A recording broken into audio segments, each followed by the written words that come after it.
ಸೈಫ್ ಅಲಿ ಖಾನ್ ಪ್ರಕರಣದಲ್ಲಿ ಮೂವರ ಹೆಸರು ಕೇಳಿಬಂದಿತ್ತು. ವಿಜಯದಾಸ್, ಬಿಜೋಯ್ದಾಸ್, ಆಕಾಶ್ ಅಂತ ಮೂವರ ಹೆಸರು ಇತ್ತು. ಸೈಫ್ ಅಲಿ ಖಾನ್ ಪ್ರಕರಣದಲ್ಲಿ ಈ ಮೂರು ಹೆಸರುಗಳು ಮುನ್ನೆಲೆಗೆ ಬರ್ತಾನೆ ಇತ್ತು. ಯಾವುದು, ಯಾರು, ಏನು ಕತೆ ಅನ್ನುವಂಥದ್ದು. ಆಮೇಲೆ ಈತ ಕೂಡ ಪೊಲೀಸರಿಗೆ ಆರಂಭಿಕ ಹಂತದಲ್ಲಿ ಸಹಕಾರವನ್ನು ಕೊಟ್ಟಿಲ್ಲ. ಸ್ಟಾರ್ಟಿಂಗಲ್ಲಿ ಒಪ್ಕೊಳ್ಳೋದಕ್ಕೆ ಪೊಲೀಸರಿಗೆ ಚೊಳ್ಳೆ ಹಣ್ಣನ್ನು ಈಗಲೂ ತಿನ್ಸೋಣ ಅಂತ ಹೇಳ್ಬಿಟ್ಟು ಪ್ರಯತ್ನ ಪಟ್ಟಿದ್ದಾನೆ.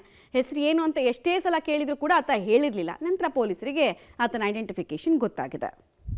ಡೀಟೇಲ್ಸ್ ಕೊಡ್ತಾರೆ ಶಬೀರ್. ಘಟನೆ ನಡೆದು 3 ದಿನಗಳ ಬಳಿಕ ಅಕ್ಯೂಸ್ಡ್ ಅರೆಸ್ಟ್ ಆಯಿತು. ಸೊ ಯಾವ ರೀತಿ ಕಾರ್ಯಾಚರಣೆ ಆಯಿತು ಮತ್ತು ಈತನ ಹಿನ್ನೆಲೆ ಏನು? ಈ ಹಿಂದೆ ಯಾವುದಾದ್ರೂ ಕ್ರಿಮಿನಲ್ ಪ್ರಕರಣಗಳಲ್ಲಿ ಈತ ಪಾಲ್ಗೊಂಡಿದ್ರ ಬಗ್ಗೆ ಮಾಹಿತಿ ಇದೆಯಾ? ಮತ್ತೆ ಮೋಟಿವ್ ಏನಾಗಿತ್ತು ಈ ರೀತಿ ಡೆಡ್ಲಿ ಅಟ್ಯಾಕ್ ಅನ್ನು, ಅಗ್ರೆಸಿವ್ ಅಟ್ಯಾಕ್ ಮಾಡೋದಕ್ಕೆ? ಅದ್ರ ಬಗ್ಗೆ ಏನು ಎಕ್ಸಾಕ್ಟ್ ರೀಸನ್ಸ್ ಅಕ್ಯೂಸ್ಡ್ ಇಂದ ಪೊಲೀಸರು ಕಂಡುಕೊಂಡಿದ್ದಾರೆ ಅಂತ?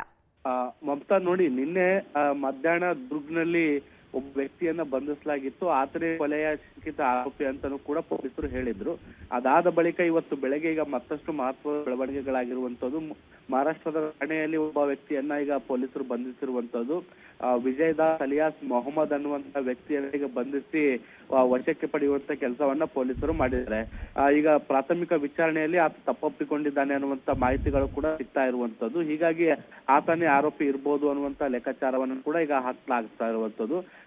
9 ಗಂಟೆಗೆ ಪೊಲೀಸರು ಇದಕ್ಕೆ ಸಂಬಂಧಪಟ್ಟಂತೆ ಸುದ್ದಿಗೋಷ್ಠಿಯನ್ನು ನಡೆಸ್ತಾರೆ. ಯಾಕೆಂದ್ರೆ ಈಗಾಗಲೇ ಈ ಹಿಂದೆ ಇಬ್ಬರು ಶಂಕಿತ ಆರೋಪಿಗಳನ್ನ ಬಂಧಿಸಿದ್ರು. ಅವ್ರು ಯಾರು ಕೂಡ ಕೊಲೆಯ ಆರೋಪಿಗಳಲ್ಲ ಅನ್ನುವಂಥದ್ದು ಕೂಡ ಗೊತ್ತಾಗ್ತಾ ಇದೆ. ಹೀಗಾಗಿ ಈಗ 3ನೇ ಆರೋಪಿಯನ್ನ ಬಂಧಿಸಿರುವಂತದ್ದು. ಈತನು ಕೊಲೆಯ ಆರೋಪಿ ಹೌದಾ ಅಲ್ವಾ ಅನ್ನುವಂತ ಗೊಂದಲಗಳು ಕೂಡ ಈಗ ಎಲ್ಲರಲ್ಲೂ ಇರುವಂತದ್ದು. ಆದ್ರೆ ಪೊಲೀಸ್ ಮೂಲಗಳು ಹೇಳ್ತಾ ಇರುವಂತದ್ದು ಈತ ಚಾಕು ಹಿಡಿದಿರುವುದಾಗಿ ಒಪ್ಪಿಕೊಂಡಿದ್ದಾನೆ ಅನ್ನುವಂತ ಮಾಹಿತಿಗಳು ಪೊಲೀಸ್ ಮೂಲಗಳು ಕೂಡ ಹೇಳ್ತಾ ಇರುವಂತದ್ದು. ಠಾಣೆಯಲ್ಲಿ ಈತನನ್ನ ಬಂಧಿಸಲಾಗಿದೆ ಅನ್ನುವಂತ ಮಾಹಿತಿಗಳು ಕೂಡ ಸಿಗ್ತಾ ಇದಾವೆ. ಮೂಲತಃ ಪಶ್ಚಿಮ ಬಂಗಾಳದವನು ಅಂತ ಹೇಳಲಾಗ್ತಾ ಇರುವಂತದ್ದು. ಹೀಗಾಗಿ ಪೊಲೀಸರಿಗೆ ಒಂದು ಅನುಮಾನ ಕಾಡ್ತಾ ಇರುವಂತದ್ದು, ಈತ ಮೂಲತಃ ಪಶ್ಚಿಮ ಬಂಗಾಳದವನು ಅಥವಾ ಬಾಂಗ್ಲಾದೇಶದಿಂದ ಅಕ್ರಮವಾಗಿ ವಲಸೆ ಬಂದಿರುವಂತದ್ದು ನಿಟ್ಟಿನ ಕೂಡ ಈಗ ಪರಿಶೀಲನೆ ಮಾಡುವಂತ ಕೆಲಸವನ್ನು ಕೂಡ ಮಾಡಲಾಗ್ತಾ ಇದೆ. ಇದು ಮುಂಬೈನಲ್ಲಿ ಬೇರೆ ಬೇರೆ ಪಬ್ಗಳಲ್ಲಿ ಕೆಲಸ ಮಾಡ್ತಾ ಇದ್ದ, ಮತ್ತೆ ಫ್ರೀ ಟೈಮ್ಗಳಲ್ಲಿ ಬಾಂದ್ರಾದಲ್ಲಿ ಓಡಾಡ್ತಿದ್ದ, ಮತ್ತೆ ಅಲ್ಲಿ ಪರಿಶೀಲನೆಯನ್ನ ಕೂಡ ಮಾಡ್ತಾ ಇದ್ದ. ಹೀಗಾಗಿ ನಟರ ಮನೆ ಮುಂದಿರುವಂತ ಭದ್ರತೆಯನ್ನ ಪರಿಶೀಲನೆ ಮಾಡಿ ಅಲ್ಲಿ ಕನ್ನ ಹಾಕುವಂತ ಪ್ರಯತ್ನವನ್ನ ಕೂಡ ಮಾಡಿದ್ದ ಅನ್ನುವಂತ ಮಾಹಿತಿಗಳಿಗೆ ಕೂಡ ಈಗ ಪೊಲೀಸರು ಹೇಳ್ತಾ ಇರುವಂತದ್ದು. 9 ಗಂಟೆಗೆ ಸುದ್ದಿಗೋಷ್ಠಿ ನಡೆದಂತ ಸಂದರ್ಭದಲ್ಲಿ ಈತನ ಬಗ್ಗೆ ಸಂಪೂರ್ಣವಾದಂತ ವಿವರವನ್ನ ಪೊಲೀಸರು ಕೊಡುವಂತ ಸಾಧ್ಯತೆಗಳಿದಾವೆ.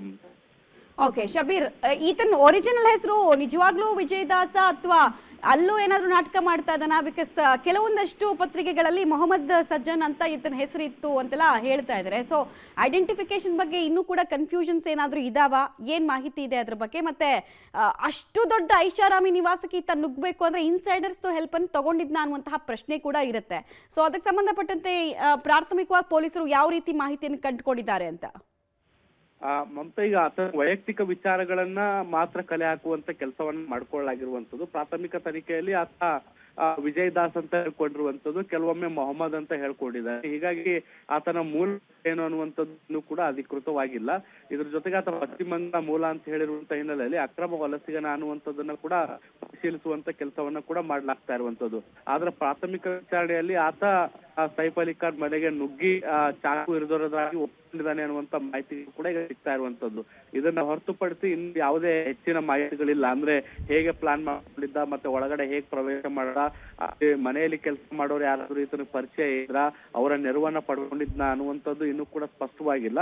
ಒಂದ್ ಈತನನ್ನ ಪೂರ್ಣ ಪ್ರಮಾಣದ ವಿಚಾರಣೆ ನಡೆಸಿದಂತ ಸಂದರ್ಭದಲ್ಲಿ ಇದಕ್ಕೆ ಸಂಬಂಧಪಟ್ಟಂತ ಮಾಹಿತಿಗಳು ಕೂಡ ಬರ್ತವೆ. ಈಗ 9 ಗಂಟೆಗೆ ಪೊಲೀಸರು ಸುದ್ದಿಗೋಷ್ಠಿಯನ್ನು ನಡೆಸ್ತಾ ಇರುವಂತಹ ಹಿನ್ನೆಲೆಯಲ್ಲಿ ಈ ಸಂದರ್ಭದಲ್ಲಿ ಇದಕ್ಕೆ ಸಂಬಂಧಪಟ್ಟಂತೆ ಮಾಹಿತಿ ಕೊಡುವಂತ ಸಾಧ್ಯತೆಗಳನ್ನ ಕೂಡ ನಾವು ನಿರೀಕ್ಷೆ ಮಾಡಬಹುದು ಅಂತ.